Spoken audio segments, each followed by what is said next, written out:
La victoire de Trump, l'implication pour l'Europe et le conflit en Ukraine. Après avoir analysé la politique du président Trump pour le continent africain, nous allons analyser les conséquences possibles de l'arrivée de Donald Trump à la Maison-Blanche. Pour le retour, je suis accompagné de notre consultant maison, Monsieur Etoga. Monsieur Etoga, bonsoir. Bonsoir et merci une fois de plus de la confiance que vous mettez en ma modeste personne. C'est tout un plaisir que de venir partager une fois encore avec vous sur l'ensemble des thématiques qui chamboulent notre quotidien, j'ai envie de dire. Et au passage, bon retour parmi nous. Bon retour, je salue aussi les confrères de Vision 4 à qui j'ai rendu visite. Monsieur Toba, comment l'élection pourrait-elle impacter les relations entre les États-Unis et l'Europe, donc l'élection de Donald Trump? Déjà, le discours que les analystes européens ont eu à tenir à l'endroit du président Donald Trump ne peuvent aucunement aplanir les relations qui devraient exister entre les États-Unis ou alors ce nouveau président des États-Unis et l'establishment de l'Union européenne. Vous pouvez admirer cela au regard de la poignée de main qu'il a entretenue avec le président français, j'ai nommé ici Emmanuel Macron. Au-delà de ça, vous observerez, sans toutefois être démagogue, que le président Donald Trump, dans sa posture, est quelque peu revanchard à l'idée, ce faisant, il est passé par des mécanismes judiciaires qui ont essayé de l'écarter de cette nouvelle présidence-là. Et naturellement, au niveau de l'establishment occidental ou alors européen, pour dire simplement, ils ont tenu un discours qui tendait à construire une perception, j'ai envie de dire ici, négative à l'endroit du président Donald Trump. C'est-à-dire quoi? Que celui-là, il ne respecte pas les principes démocratiques, il n'est aucunement un démocrate.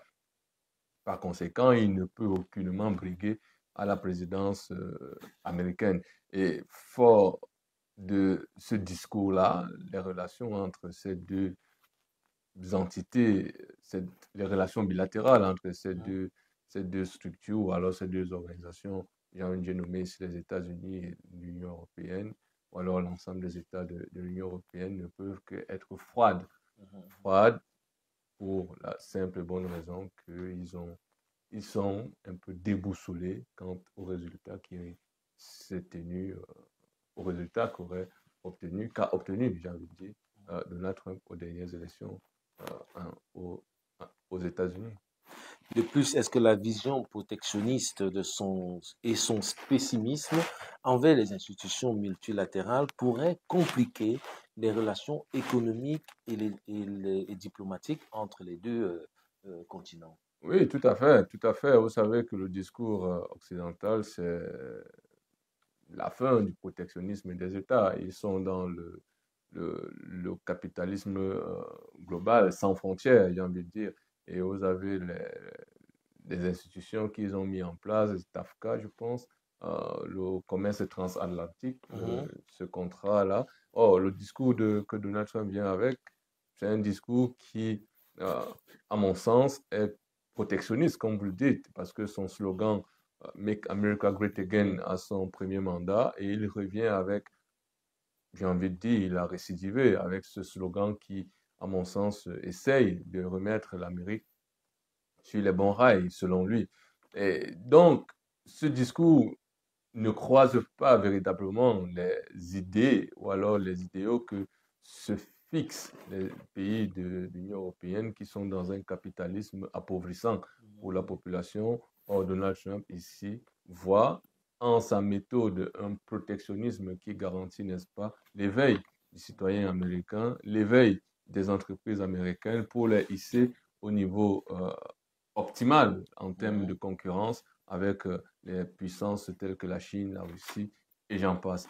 Faut-il encore rappeler ici que l'Europe peine à hisser, n'est-ce pas, les structures euh, capitalistes, j'ai envie de dire, pour compétir avec les entreprises soit américaines, soit chinoises, soit russes. Vous avez souvenance que eux, dans les think tanks européens, eux-mêmes se plaignent déjà que l'Europe n'a pas mis en place une structure qui aiderait ces entreprises-là à côtoyer ou alors à tutoyer, n'est-ce pas, les entreprises qui viendraient des Amériques ou alors de la Russie ou de la Chine. Ils sont à la ramasse. Il y a des critiques qui parlent de Internet, du moins l'ensemble de la force vive des entreprises européennes qui sont, n'est-ce pas, basées sur la fibre optique, ainsi de suite, les structures telles que les GAFAM.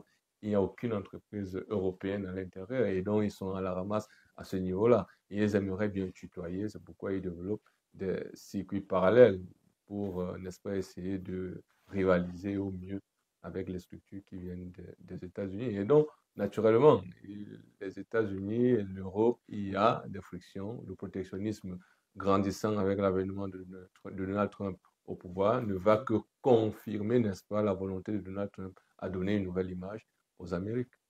Concernant le conflit en Ukraine, que peut-on attendre de la politique de Trump? De ce que je lis, n'est-ce pas, sur l'ensemble des recherches que je mène sur cette thématique-là, aux dernières nouvelles, le président Donald Trump nous fait savoir qu'il ne voit pas, n'est-ce pas, les missiles américains être lancés sur le territoire russe, ce qui plonge, n'est-ce pas, la posture américaine face dans ce conflit-là dans un antagonisme au regard de son prédécesseur qui était tambour battant pour, n'est-ce pas, l'octroi aux Ukrainiens de ces missiles pour, n'est-ce pas, longue portée, j'entends, pour, n'est-ce pas, bombarder les territoires russes.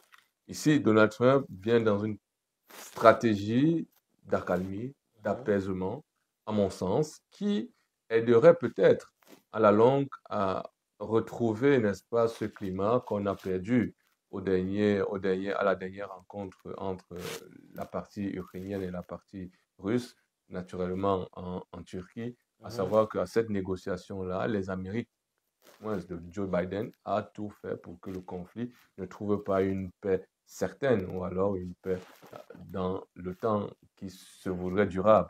Et donc, Donald Trump, par cette posture-là, lance un signal fort au niveau de l'Ukraine, au niveau de la Russie.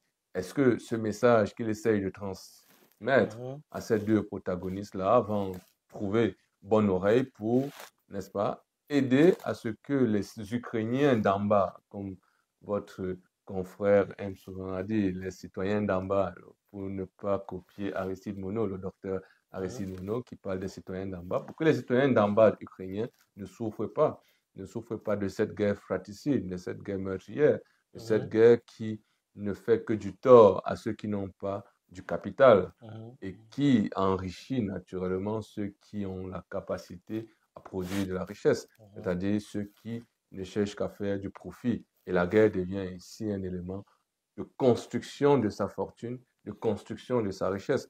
Et c'est pourquoi je pense que Donald Trump, en bon magnate de l'économie, en bon magnate de l'immobilier, il comprend ces enjeux-là et lui, par sa posture d'humaniste, aimerait voir l'humanité loin de la guerre et il estime que les Amériques ne doivent plus s'ingérer dans les affaires des États au point où c'est eux qui diligentent, n'est-ce pas, les différents événements et comment les choses doivent se faire. Et donc, cette posture-là montre que le protectionnisme économique que voudrait mettre en place le président Donald Trump, sans toutefois perdre, n'est-ce pas, son aura international, parce qu'il le construit au travers de ce protectionnisme-là qui garantit les intérêts américains sur l'étendue, sur la sphère internationale, ne trouve solution que dans le vrai discours que pourraient tenir les États-Unis, quel que soit le conflit, qui préexiste dans le monde. Vous voyez bien que sa posture dénote, n'est-ce pas, une, un affranchissement avec la politique antérieure de son prédécesseur qui était pour lui un lieu où il fallait expérimenter les armes américaines. Ici, Donald Trump vient nous rappeler que nous sommes des humains et il faille préserver la vie. Et je pense que c'est dans ce sens qu'il essaye de dire que les missiles américains ne doivent pas aller sur le territoire ukrainien pour éviter cette escalade qui pourrait arriver si cela était utilisé à l'encontre des Russes. Est-ce que malgré la posture de Donald Trump, qui est finalement un homme de paix, est-ce que Poutine pourrait intensifier ses frappes?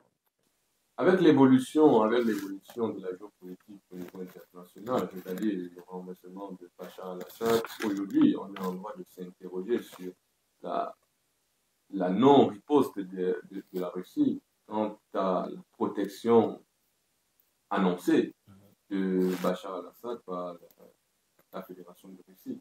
Vous voyez ici que cette posture-là, si on doit jouer sur un échiquier, on va se rendre compte que la Russie était quelque peu fragilisée dans ses positionnements, dans son positionnement stratégique, quant à préserver son intérêt plutôt vital au niveau de l'Ukraine, ou alors à préserver la vie d'un seul individu qui est honni sur son territoire, non pas dans la totalité, mais au sein même déjà de l'appareil qui doit sécuriser, n'est-ce pas, le territoire syrien, il a été honni, c'est-à-dire que les militaires syriens ont fait allégeance à ces djihadistes qu'on pourrait qualifier ainsi pour renverser ce président qui a fait, selon les analystes occidentaux, 50 ans au pouvoir.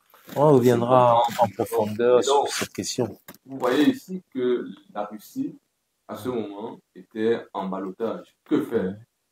Préserver la vie, l'unité du pays en sauvegardant, en envoyant des militaires sur le terrain, et comment serait sa position au niveau de l'Ukraine? Est-ce que, par exemple, les Ukrainiens ont envoyé des conseillers et des drones sur le territoire pour renforcer, n'est-ce pas, la stratégie de déstabilisation de Bachar al-Assad, simplement. Et donc, on voit ici que l'ennemi de mon ennemi est mon ennemi. Et donc, l'Ukraine, sachant que Bachar al-Assad est l'ami des Russes, et il faut fragiliser, n'est-ce pas, les relations que la Russie entretient avec les pays du Moyen-Orient, passant par la Russie, vous voyez ici que l'Ukraine s'est vite emportée en allant apporter un secours militaire à des djihadistes qui sont aujourd'hui larvés de tout acte terroriste sur la scène internationale par les médias mainstream qui jubilent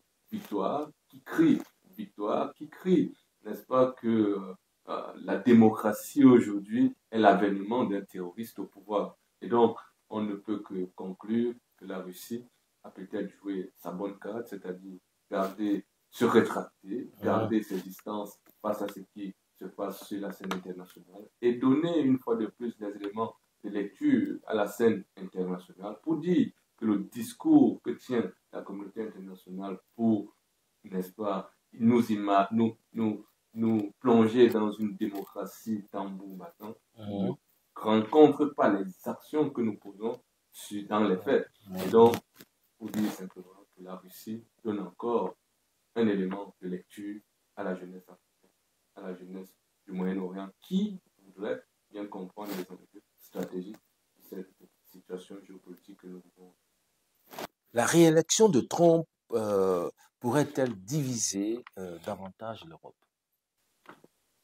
Elle l'a déjà divisé. L'image Trump est divisante. L'image Trump envoie une perception, pour certains, de sauveur, pour d'autres, de destructeur.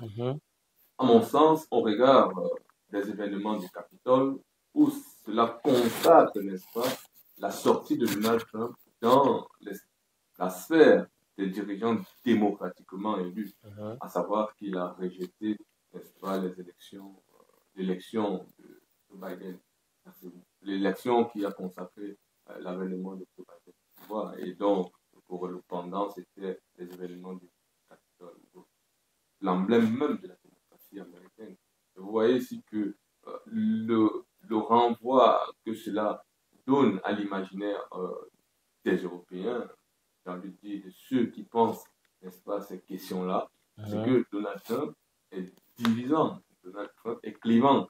L'image qui nous renvoie est tout simplement un président qui, soit vous êtes avec lui parce que vous adoptez son idéologie, c'est-à-dire celui qui n'aime pas la démocratie, ça c'est selon le discours des think tanks européens qui considèrent que Donald Trump n'est pas un démocrate. Celui-là qui n'aime pas la démocratie, celui-là qui est loin des questions de démocratie, mais plutôt dans une dictature huilée, apaisée, dans une dictature qui, à mon sens, détruit les acquis en termes de démocratie, en termes de valeurs, de tolérance, de respect des droits de l'homme, de respect de vote du citoyen, de respect de la parole du citoyen. Est-ce qu'il n'est pas plutôt pragmatique?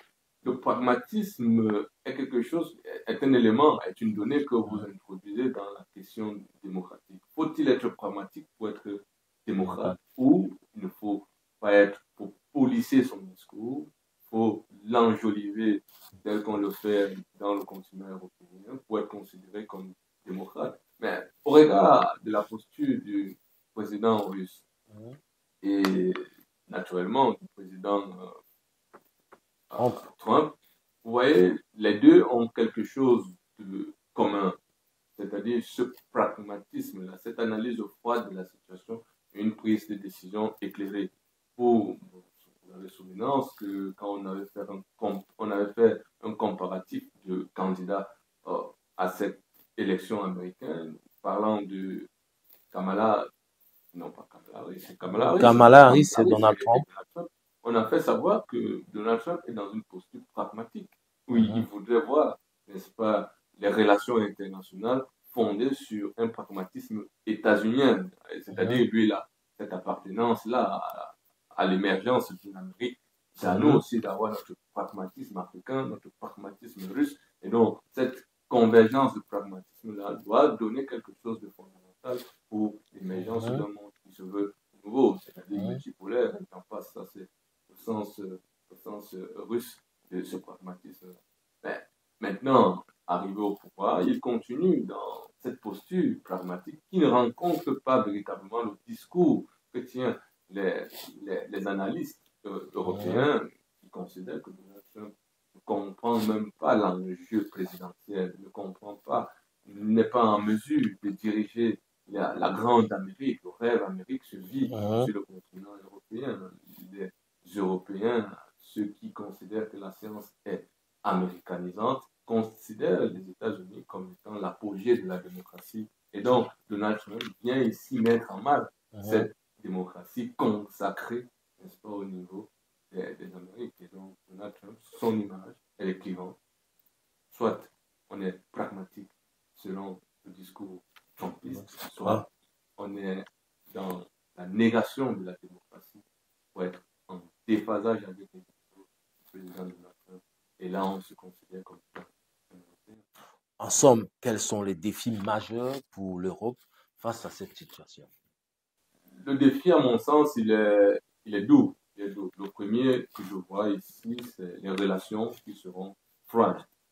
Seront très très froides. Au regard, je prends encore cet exemple-là, la rencontre de Macron, du président français, et de Donald Trump à l'inauguration de la basilique. Non, la basilique en France, Notre-Dame. Et donc, vous voyez que cette rencontre-là donne une lecture prospective sur l'ensemble des relations qui auront lieu entre les Amériques, du moins les États-Unis et le continent européen. Ceci pourquoi? Parce que la France est, à mon sens, un élément fondamental dans la structuration de l'organisation de l'Union européenne. À ce niveau-là, on constate que la froideur, la poignée de main avec une rudesse à nul autre pareil, et la posture, les grimaces, nous, en tant que spécialistes de la communication et du marketing, on analyse ces éléments-là pour donner une grille de lecture. Et donc, pris cela, on se rendra compte que c'est cette froideur-là qui se dégage dans les futures relations à la prise de pouvoir du président de la Trump. Va-t-il, et toutes les questions peuvent être posées, va-t-il sortir les États-Unis de l'OTAN et laisser, n'est-ce pas, l'Europe faire émerger une force en attente ou une force de sécurisation de son territoire, parce qu'aujourd'hui, elle est basée essentiellement sur son appartenance à l'OTAN. Est-ce que l'avènement de Donald Trump ne fait pas renaître, n'est-ce pas, les rêves quelque peu enfouis par le passé, par son éviction du pouvoir, parce que à sa première accession au pouvoir, il avait posé un acte majeur. La sortie des États-Unis de l'accord de Paris pour la protection du climat. Revenu, sorti du pouvoir, Donald Trump entre, il remet les États-Unis dans cet accord-là. Donald Trump a-t-il changé de position par rapport à cet accord-là? Là est toute la question. Et cette rencontre entre Donald Trump et Emmanuel Macron, ou en France, peut nous donner une grille de lecture pour dire que cet accord-là sera encore mis en question et les États-Unis, au regard de cette poignée froide, les États-Unis prendraient encore la décision de sortir de cet accord-là. Donc, ils ne sont plus partants pour la protection du climat et ce protectionnisme se confirme encore à ce niveau parce que l'entre-gens qui émane, n'est-ce pas, de ces accords-là, c'est le respect, la soumission, ainsi de suite. Or, Donald Trump est dans un protectionnisme hégémonisant, c'est-à-dire qu'il voit les États-Unis comme un hégémon, celui qui gouverne, n'est-ce pas, l'ensemble contrôle le monde, justement, dans un unipolarisme. Et donc, les autres pays qui concourent à cette idéologie-là et qui entraînent dans cette analyse-là, les pays de l'Europe, qui sont en porte-à-faux avec cette idéologie qui est un peu concurrente à celle que défend Donald Trump et son parterre d'accompagnants. On voit ici la multipolarité qui émerge avec la position assumée et voulue de la Russie avec son dirigeant, le président Poutine. Et donc, pour embrayer naturellement et renforcer l'analyse en apportant des éléments nouveaux, pour confirmer cette dualité de position qui existe aujourd'hui dans le monde. L'unipolarité, la multipolarité. Cette question est consacrée aujourd'hui dans le conflit en Syrie, qui démontre que l'unipolarité veut continuer d'exister et de persister sur la gouvernance internationale. Rencontrer cette multipolarité qui se veut à la lecture, qui est la mienne d'ailleurs, c'est-à-dire que cette fragilité de cette multipolarité qui aimerait aussi donner un pendant, une riposte à cette multipolarité, à mon sens, elle est fragile, elle n'est pas franche, elle n'est pas voulue et acceptée par l'ensemble des pays qui se disent dans une idéologie multipolarisante. Et donc, la Russie tire ici un enseignement majeur au niveau de Est-ce que ce n'est pas inévitable? Est-ce que c'est évitable cette multipolarité? On ne va pas là vers une multipolarité certaine ou bien elle est combattue à... La multipolarité est certaine pour un esprit éclairé.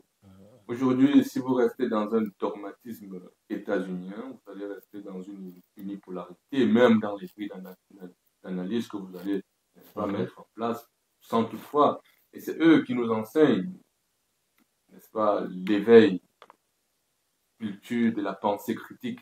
Ici, dans l'unipolarité, vous êtes dans le dogmatisme états-unien, c'est-à-dire votre pensée critique, elle est critique dans le sens qu'elle est dans un paradigme qui est englué dans cette unipolarité. Dès que vous sortez de là, vous êtes considéré comme étant un paria, celui-là qu'il ne faut pas fréquenter, et donc, un élément hostile qui peut être catalogué de terroriste. Mais dès que vous rentrez à l'intérieur de ce paradigme unipolarisant, vous êtes lavé de tout soupçon de terrorisme. C'est ce qui, à mon sens, permet de dire ici que le renversement de Bachar el-Assad consacre quelque chose de fondamental dans la géopolitique internationale et de majeur à l'avenir des nations.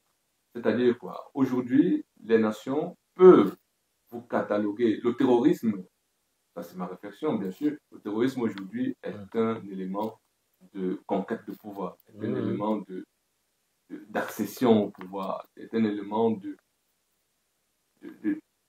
torture des États endettés, tout simplement. Aujourd'hui, on peut vous prendre comme étant un terroriste si vous n'appartenez pas à cette idéologie unipolarisante.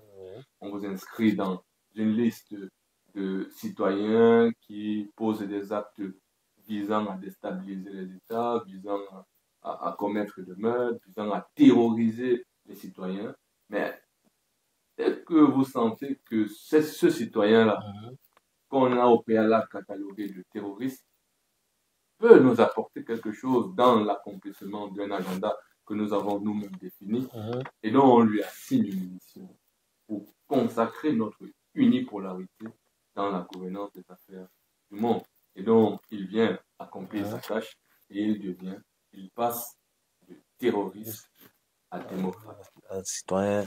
Un citoyen démocrate, tout simplement. Et donc, c'est pourquoi la lecture que nous faisons et que tu permets avec ta chaîne ici me conforte à l'idée que nous sommes dans la construction de quelque chose de fondamental qui peut aujourd'hui ne pas trouver, n'est-ce pas, un assentiment auprès de la masse, mais à l'avenir, n'est-ce pas, ce discours-là va trouver satisfaction dans la mesure où la grille d'analyse qu'on pose aujourd'hui, à savoir que ce balancement qui permet de dire qu'aujourd'hui vous êtes terroriste et demain vous êtes citoyen lambda qui peut gouverner une nation et être accepté par la communauté internationale qui au préalable vous a catalogué de terroristes, faire les affaires que vous l'avez, faire les affaires que vous mettez dans le problème. Et donc le terrorisme, pour moi, devient aujourd'hui quelque chose de banal. Et maintenant, lutter contre le terrorisme, c'est lutter contre la communauté internationale. Faut-il, la question que je pose à l'ensemble de vos auditeurs, de vos téléspectateurs, faut-il renforcer les liens entre la communauté internationale et les nations? Faut-il éviter la communauté internationale pour continuer à exister en toute multipolarité?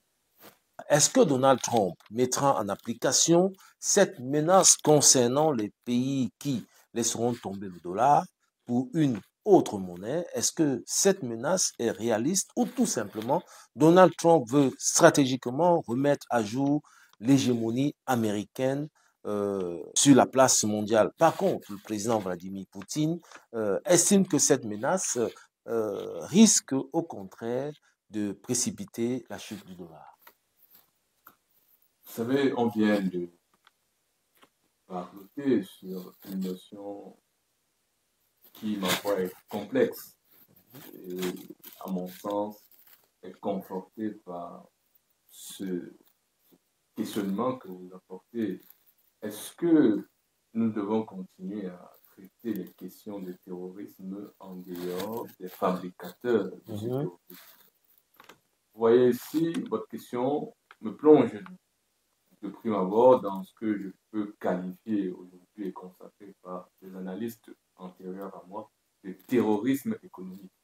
C'est-à-dire quoi? Le président américain, lui, sentant la menace arriver avec la multipolarité qui doit naturellement orienter les décisions étatiques de chaque pays et la non-adhésion de ces États-là à l'hégémonisme que confère le dollar aux États-Unis et l'application tout naturelle des monnaies nationales pour commercer avec l'ensemble des pays que nous devons commercer sur la scène internationale. Et donc, cette épée de Damoclès qui pèse, qui fait peser aujourd'hui sur la tête des pays qui considéreraient le dollar comme un élément de négation de l'indépendance des nations, se voit aujourd'hui mis au banc des accusés, c'est-à-dire d'États terroristes.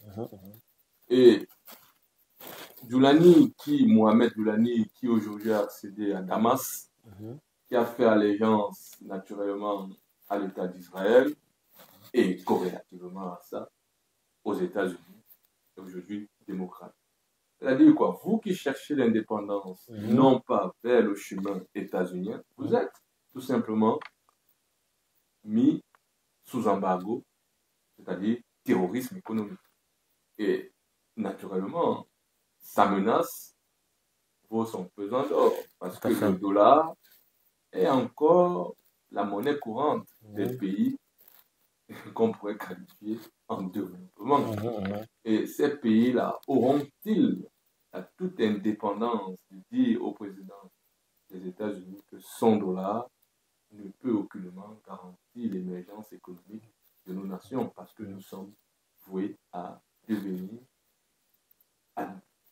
indépendants, quelle que soit la méthode que nous allons choisir. La Et donc, souveraineté que tout le monde donc, recherche. la souveraineté que tout le monde recherche est niée par la position que le président Donald Trump tient par cette menace du dollar, parce qu'il connaît que le système SWIFT n'est pas forcément préparé.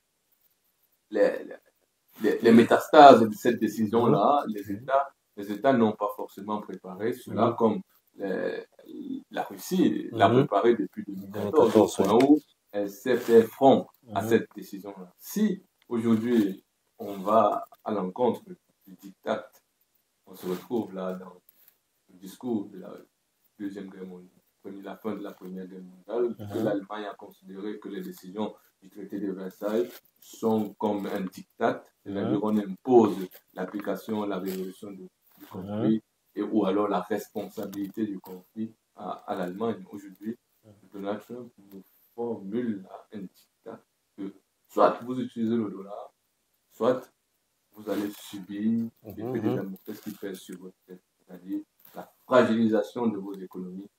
Si ce n'est pas du terrorisme, c'est quoi? Mais est-ce que ce n'est pas un diktat légitime parce qu'il défend les intérêts de sa nation, les États-Unis?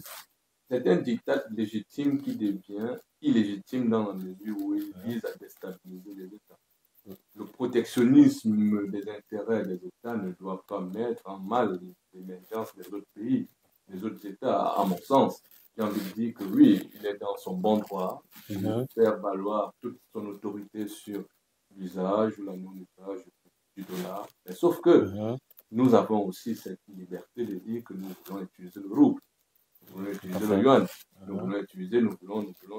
Le franc CFA. Il ne doit pas nous empêcher de dire qu'on ne veut plus, par exemple, du franc CFA dans nos économies. Il ne doit pas nous empêcher de dire que le système monétaire à l'heure actuelle ne concourt pas à fabriquer des économies viables sur le continent africain. Il ne doit pas nous empêcher, dans la mesure où on essaye.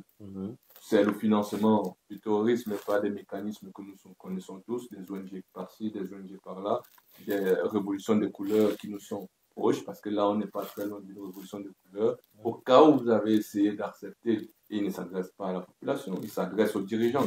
Le dirigeant qui accepterait de faire un partenariat multipolarisant va retrouver soit un citoyen qui va regrouper d'autres, qui est en appartenance au paradigme analytique de l'unipolarité.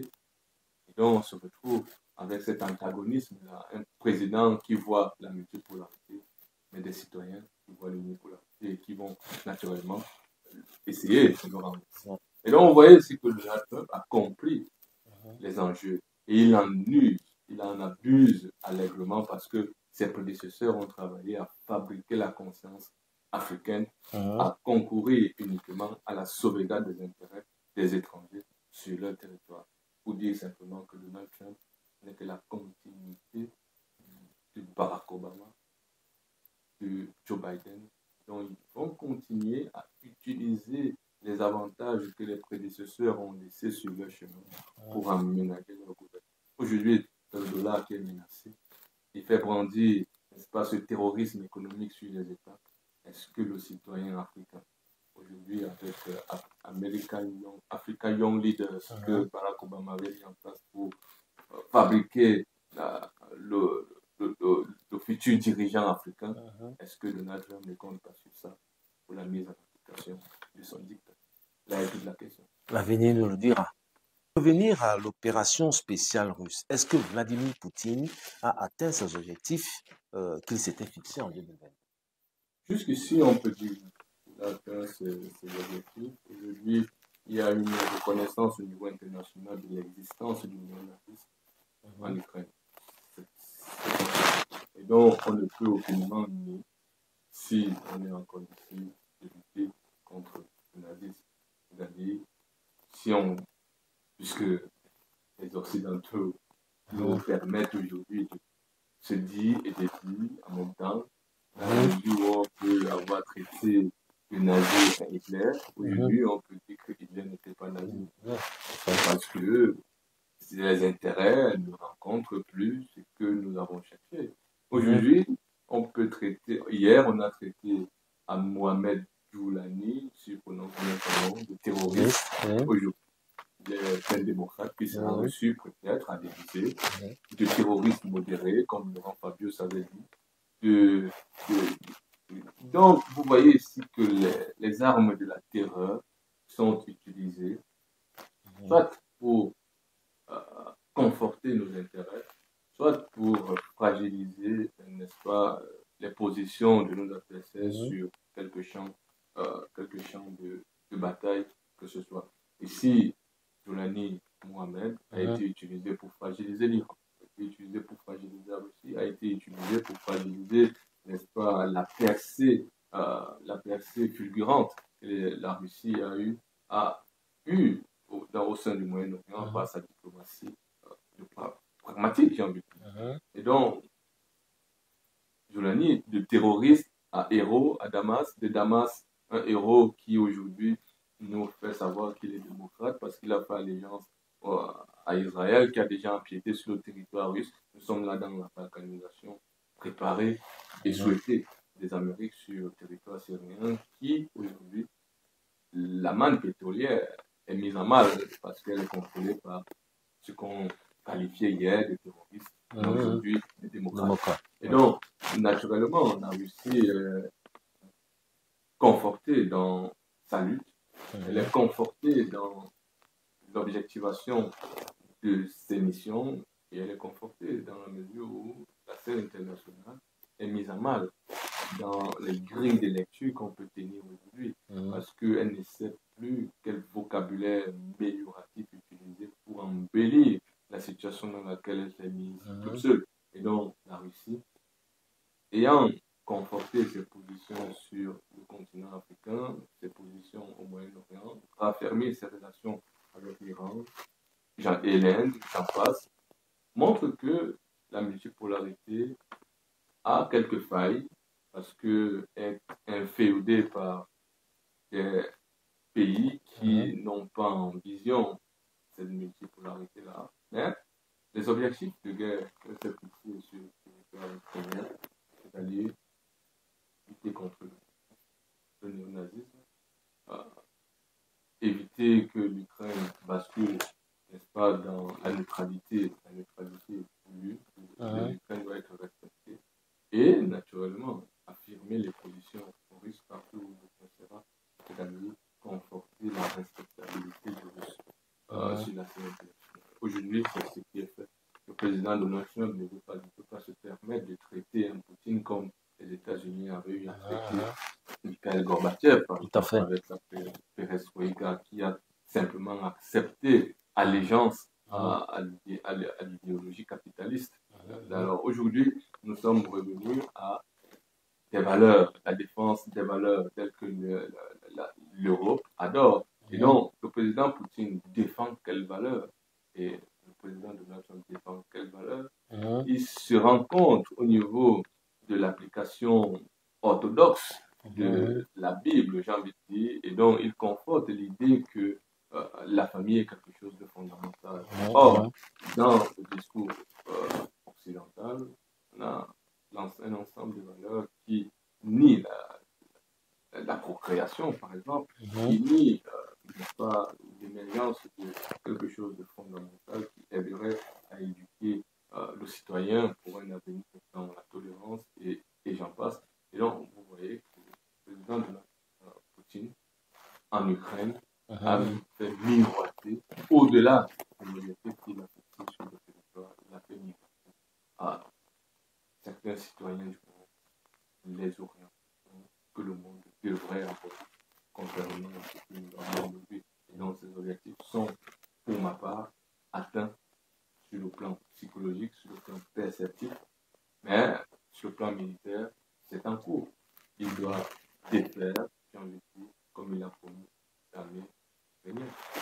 Pour finir, l'actualité oblige. En Syrie, Bachar el-Assad a quitté le pouvoir. La Russie étant son allié, ayant également une base en Syrie, n'a pas réagi, a plutôt offert l'asile au chef de l'État syrien. Laissant place aux combattants guerriers des troupes terroristes et de la région, est-ce que la Turquie, qui est toute proche, ne subira pas des attaques incessantes des rebelles qu'elle a elle-même armés? Je ne vais pas être très long sur cette question. Je vais tout simplement dire que la Turquie est l'un des États qui ne sait où se mettre.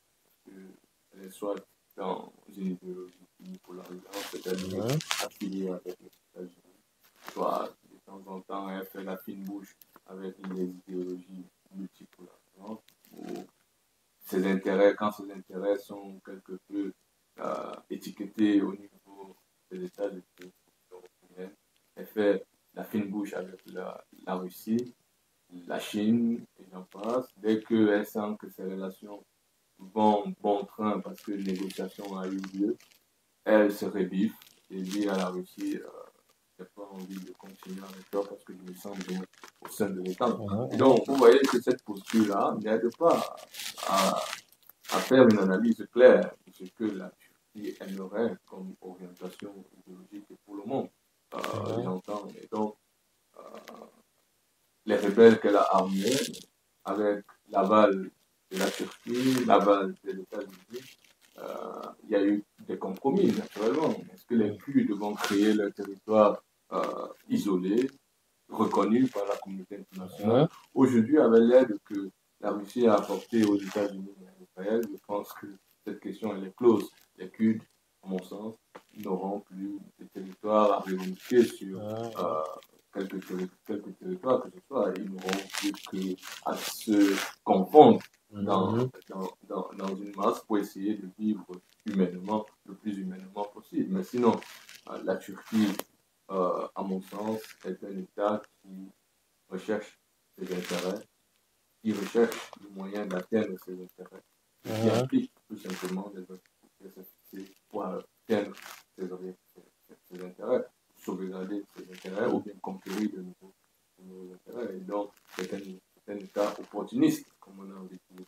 Et donc, il y a que l'avenir qui nous dira comment est-ce que la Russie va continuer à travailler avec cet État-là qui a livré des drones de conflit avec l'Ukraine, qui a livré des drones pour que l'Ukraine bombarde les chars russes, qui, au milieu du conflit, a retrouvé une certaine amitié avec la Russie pour le transit des marchandises, parce que la Russie avait essayé de bloquer le transit des marchandises, ce qui fragilisait l'économie. Les céréales, notamment les céréales. Se sont encore entendus à ce moment-là, jusqu'à ce que le conflit aujourd'hui s'entend que Bachar al-Assad soutenu par la Russie, l'Iran, j'ai oublié où l'Irak se trouve.